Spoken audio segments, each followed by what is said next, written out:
Hi everyone! Good morning po sa inyong lahat. Welcome back to our YouTube channel. So for today's video, sa mga bago pa sa aking channel, please huwag po kalimutan mag-subscribe at notification bell para ma-update ko sa mga videos, and don't forget to like, share, and comment guys. Maraming salamat po sa lahat po ng mga nanonood ngayon. Please guys, huwag niyo po skip yung mga ads namin, at saka sa mga gusto mag-follow po sa akin sa Facebook account, punta lang po kayo dun sa comment section, yung Facebook link ko po ay Gian Campos. So maraming salamat sa mga sumusuporta sa amin. So ngayong araw na ito, sobrang sad po natin kasi this time uwi na po sila mama, and then kaninang umaga sobrang kakagising ko lang, tapos kaninang napagod kasi ako kagabi, may practice kami sa sayaw. Gabi-gabi may practice kami hanggang 11 o'clock. So si mama maaga gumising kanina, mga alas 5 pa lang ng umaga, nagluto na siya ng karni. Ayan oh. Sinabaw, tapos na silang kumain, nilagyan na ng tanglad, at saka ayan, sinabaw yan na karni. Sa wakas nakahigop na din sila papa ng sinabaw na karni. Ayan. Tapos ito yung kinainan na kanina oh, mga buto-buto ng karni. And then ito, kukunin ko muna, ito tapon ko muna itong basuran kasi maglilinis tayo ngayon dito. So si papa nandun muna sa loob kasi nag-relax kasi nga po, kahit gusto ko hindi muna sila uuwi kasi nga po si papa may lagnat pa, pero wala eh. Gusto na talaga ni papang umuwi doon sa Agusan Mars. Ayan, so ipapakita ko na lang sa inyo pagdating ni mama, kasi si mama nagpunta pa doon sa ano, kasi kumuha siya ng tricycle, tapos alahon kasi wala akong may papadala mama day kasi wala pa tayong sahod. Tapos ngayon mag-ano muna tayo eh. Ito yung kinainan ng, wait lang, saan ko bang unahin natin maglinis? Dito muna tayo day. Sana hindi po tayo makapiright ng kanina na. Hindi ako nagplano mag-vlog, walang music. Ngayon na nagplano na ako nag-vlog na, wala, nagpapa-music na yung mga kapitbahay dito day. Giasok ko ba? So ilagay muna natin dito yung mga ito para malinis. Tingin, hala, nayabo na ang mantika day. Wala na tayong mantika, nayabo. Wala nang mantika, nayabo. Kasi konti na lang yung mantika, nazabo pa day. So ayun na, tapoy muna natin dito. So itong hugasin, hindi pa hinugasan kasi nga walang tubig day, kasi ginamit naman ni mama yung tubig sa paglaba. So walang tubig dito, hugasan. Walang tubig day. Hindi ko alam kung nag-awat na naman, pero feel ko kay wala pa. So ayun, tingnan nyo ha, parang wala pa talaga. Nakaon nga ito day oh. Ayun, wala. Mamaya pa. Balik ko nito dito. Kasi mamaya maghuhugas din tayo ng ating kinakainan. Walis lang muna tayo dito.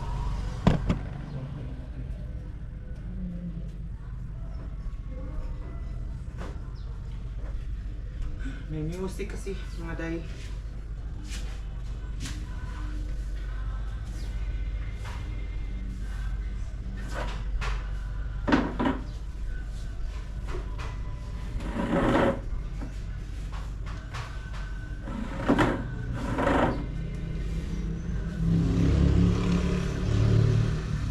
Meron pa kasi ano si Papa day, lagnat, pero gusto na lang umuwi kasi yung mga hayop doon, tapos yung sakahan.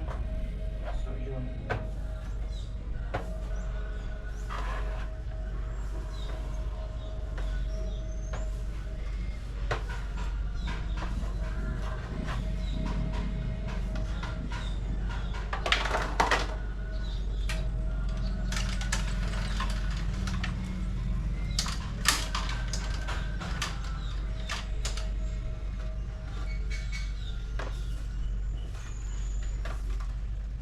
Meron kasing ano doon, tawag dito day, merong mga hayop na kailangan magpakainin, lalo na yung aso day. Si Chloe, kawawa naman yung aso natin kapag si mama kaninang umaga nagwalis-walis naman siya, pero winalisan din natin.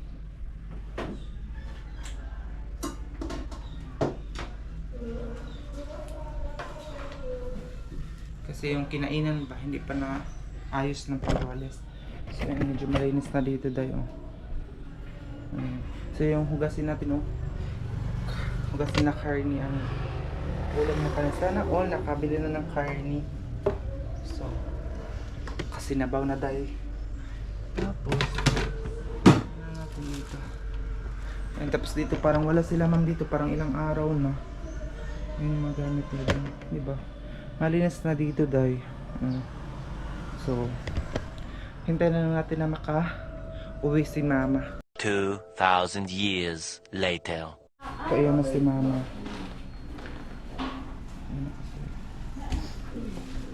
Ha? Ayan guys, uwian time na. Ang buwak! So ayan guys, uwi na sila mama dahil hindi man tayo nakapag sa kanya. Pero meron sa mga binili dito, mga katol, sabon. Yan ang ate ko. Pagbabay ka na mi. Adi, magadili.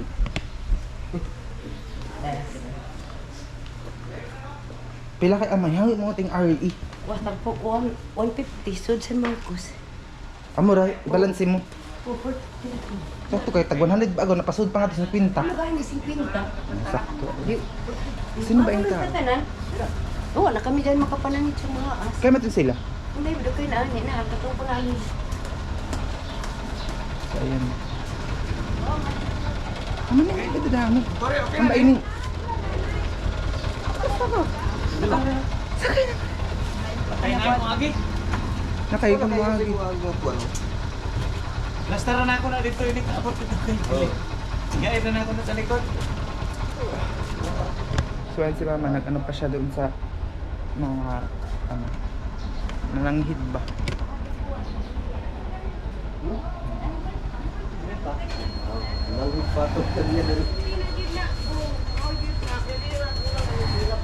Ay, tura ni Pepe. Sunod na pod. So ayun na sila dahil. Adto na mi. Nandala siya mga halaman. Kaya ba kumasa mo kung ngayon? Wag. Ang sila kay wala pa mo dai kasi. Mga dalang po dito na. Tani kay na ko sa mga. Cellphone mo kay ma? Nangahulog ako mga. Ma cellphone mo kay? Ani na. Bangod mo ti man kay diyan.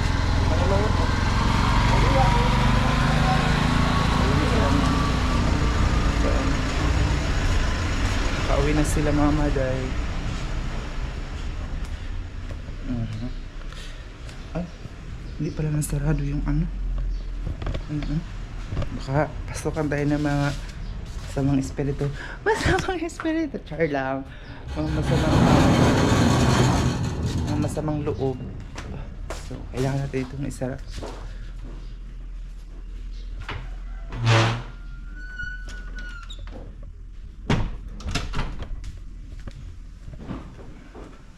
So, balik na tayo dun sa taas. So, ayan, kami na naman nandito. Dalawa. Ito yung ano namin dito, tubig. Na doon nila tatay ay, wala na palang tubig sa tatay. So, nandoon namin kinuha sa ano dahil sa tindahan doon tindahan doon dahil. So, yun mga dahil, wala na sila mama dito. Ayun, umalis na sila. Andin dito, malinis na din. Wala na sila dahil malungkot na naman dito sa ano natin. Dito din malinis na kasi binalisan na ito. Ayun yung labas. Dito kasi si Papa nagtatambay kapag nandito siya, pero pag gabi, doon siya natutulog. Ayan, pero dito pag gabi. Ayan. Kapag umaga dito siya nag-standby. So, kasi fresh ang hangin dito. Ganyan naman dito. Napaka-fresh ng hangin. Ang dami namang music dito sa labas. Pasok na lang tayo dito eh. So, ayan. Ngayon, back to school na naman po tayo. Ayan siya. Mag-aaral naman po tayo ngayon for today's video. So, ayan guys, nandito na tayo ngayon sa kwarto dahil. Ayan, tapos ito yung mga iniwan ni Mama. Ito yung mga iniwan ni Mama na ano. Tawag dito. Iniwan niya ng mga isang bag na damit. Kasi, babalik daw siya kay birthday ni Pastor. Ayan o. Iniwan niya ito dito, mga damit tay. Ayan siya. Sana makabalik si mama, sabi niya. Ayan. Sabi niya pag may pera daw siya, babalik daw siya kasi. Hey, kainit naman dito. Pinatay ko kasi ito dayo. Itong ganyan. Wala na yung ceiling fan dito, tinanggal na. So, pinalitan siya ng ganito. Ayan, kasi hindi nagagamit yung aircon day kasi sila tatay gusto naman kaming paanohan ng aircon. Pero, mahal naman. Inipilin pagpilo, oh. So, may ibang butang. Ayan. Kasi maglilinis na kami ngayon dito. Linis time. Ayan, sa... Ayan siya.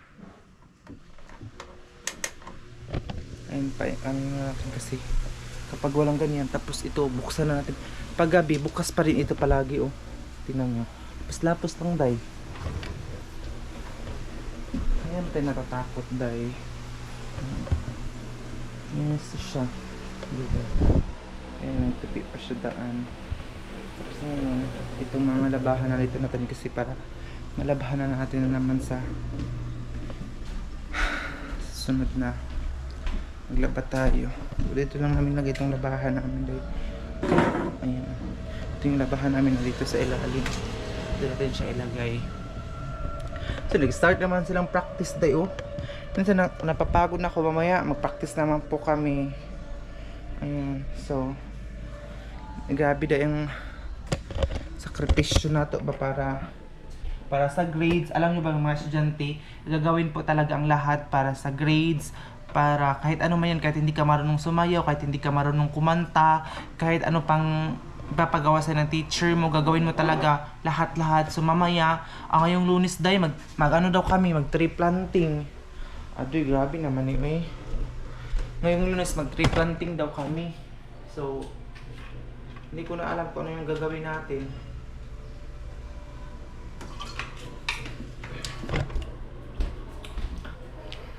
Nawa ako kay Mama Day kasi gusto pa siya na niya dito magstay. Pero si Papa kasi gusto na niyang umuwi doon sa Laga kasi nag-alala siya doon sa mga hayop. At saka din sa sakahan namin. Kasi inaalala ni Mama na ang kalagayan ni Papa, sabi ni Mama na kaya mo na ba drive, kaya mo na bang umuwi tayo. So kasi si Papa dito lang palagi nakastambay sa labas. Pinapatay namin lahat ng ilaw, tapos sinisarado niya po yung pinto doon kasi may pinto doon at saka din sa harap. Sinisarado niya, tapos dito siya matutulog dahil.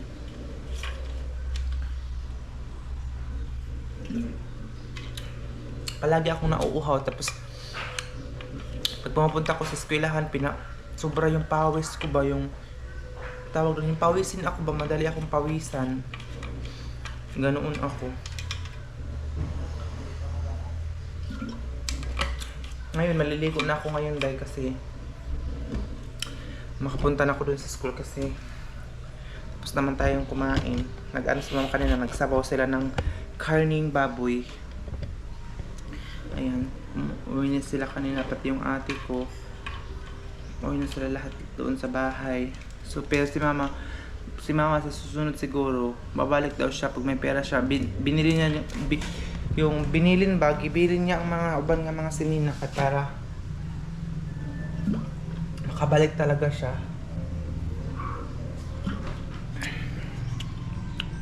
Ayan, ako yung nagwalis-walis dito kanina. Hindi ko na lang na-video pag walis dito kanina kasi may mga music doon, dami mga music. So, dadalhin ko kasi ito dun sa eskwelahan namin kasi pag alauna, day, PE namin tapos sayaw-sayaw. Diyos ko, day, grabe ka uhaw. Tapos, pero hindi natin magre-reklamo kasi ganoon naman talaga ang mag-aaral tayo, diba? Need talaga natin ng sacrifice and soon kamit din natin yung mga mga minimithi. So alam nyo ba na meron tayong dragon seeds dito na ng kalabasa, yung seeds, yung liso or buto ng tama ba? Liso ng kalabasa. So yun na. Si Mama kasi maraming nagtatanong bakit daw payat si Mama, bakit daw hindi tumataba. Kasi si Mama sakitin siya. Tapos isa pa na ano siya ba, nagpalinis dati sa kaniyang mattress bang tawag noon. Kasi parang 3 beses po siya nakunan.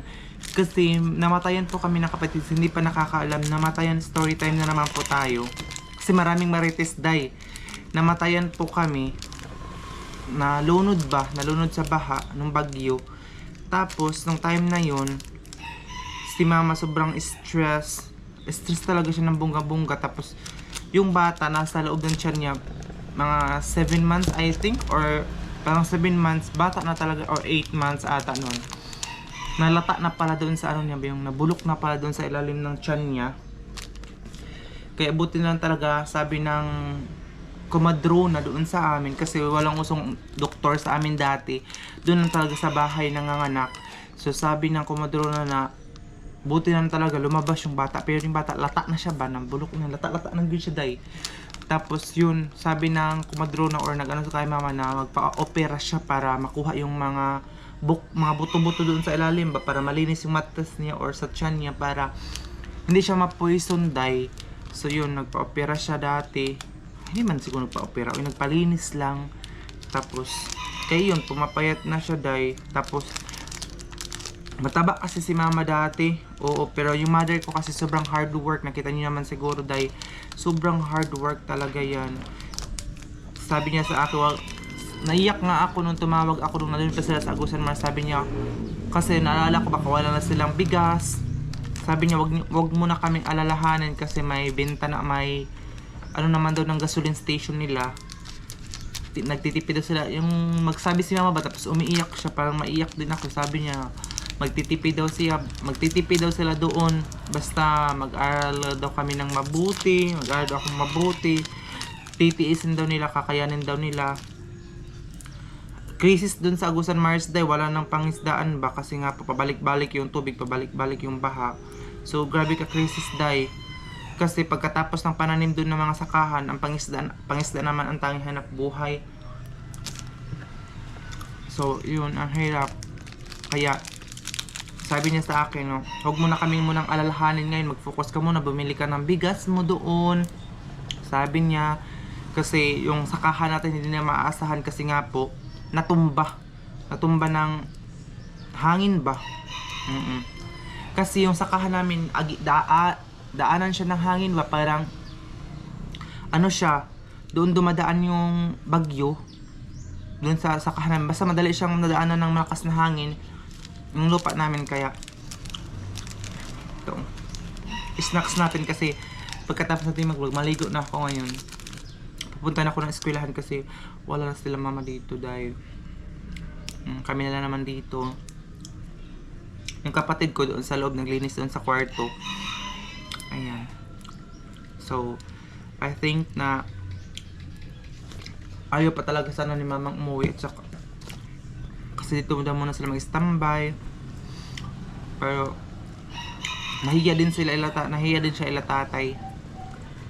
Shoutout pala kanila tatay, kasi sila tatay yung may-ari dito, nanonood din sa vlog natin. So nahiya daw sila mama pag nandito sila mag-standby. Uy, kasi alam nyo naman, maraming mga marites day ba. Pati nga yung mga viewers natin sabi na, oh, bakit ka doon mo pinapapunta yung family mo, ganito, ganyan.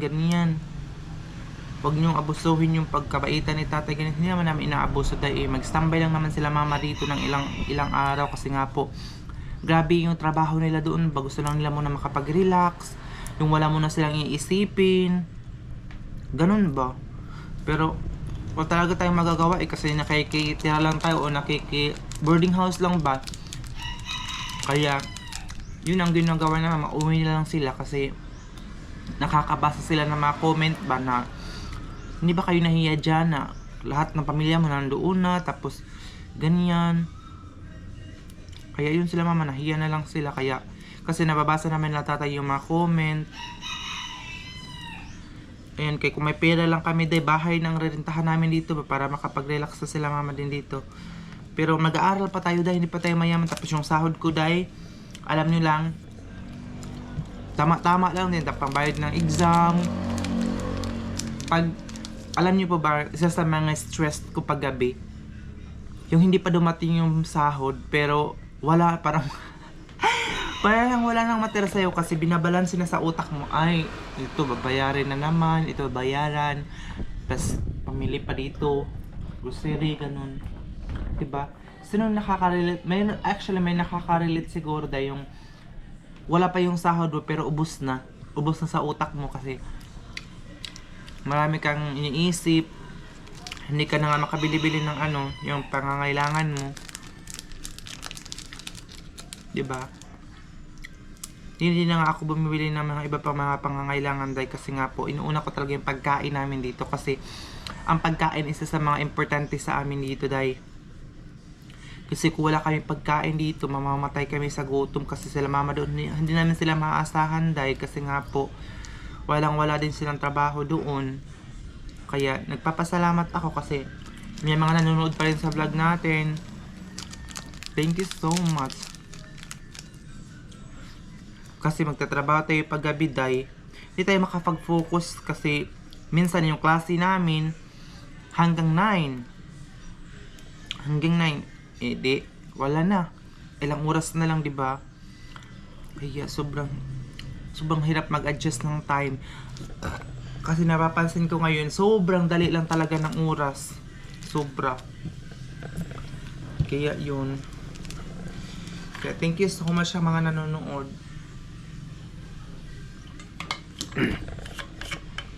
Tiis-tiis lang muna tayo kasi balang araw makakaraos din tayo. Meron pa kaming leftover, hindi na kami magsaing oh.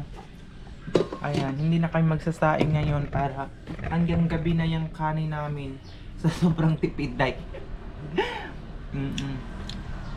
Kasi sila papa hindi naman sila mahilig magkaon ba ganun. Hindi na sila nakagala-gala dito lang sila sa bahay kasi nga po si papa alam niyo naman may lagnat. Pero babalik naman si mama dito. Hindi ko alam kung may pera sila, babalik din si papa. Pero pag wala, si mama lang talaga. So, thank you so much for always watching our vlog for today. And abangan nyo na po kami every 5 PM po mga day. Siguro bukas dadalhin ko kayo dun sa klase ko. Or hindi na kasi palagi naman kayo nakakita sa vlog natin. Naglalakad ako sa school. So, mag-suggest na lang po kayo kung ano yung gusto nyong i-vlog natin. Kasi parang ano din ako, baka magsawa kayo na pabalik-balik na lang yung vlog natin ganito, ganyan. So, mag-suggest po kayo dahil. Kasi kung gustuhin man nating mag-tour, kulang din tayo sa financial dahil kasi kailangan natin ng pamasahe. Actually, may mga magagandang mga tour spot dito dahil. Magagandang mga swimming pool, mga falls, and merong mga bundok dito na maganda. Diba? Kulang tayo ng financial natin, pamasahe, at saka mga transportation. Ganun. So, siguro sa simpleng bagay lang, ganito lang muna tayo sa ngayon. Yung everyday ginagawa lang natin, everyday, ano lang natin guys, routine. So, yun lang muna ang update natin for today's video. Diba napakalinis na dito day. Kasi umaga pa lang nagwawalis na kami dito. Yung pagtatrabaho natin ng umaga, it's a good exercise din siya yung magwalis-walis ka dito, magtrapo-trapo ba, magpunas-punas. It's a good exercise din siya mga day. So, ayun lang. And i-follow niyo ako sa aking Facebook account na Gian Campos. Nandun po sa comment section yung link. So, ayan. Thank you so much for watching my video.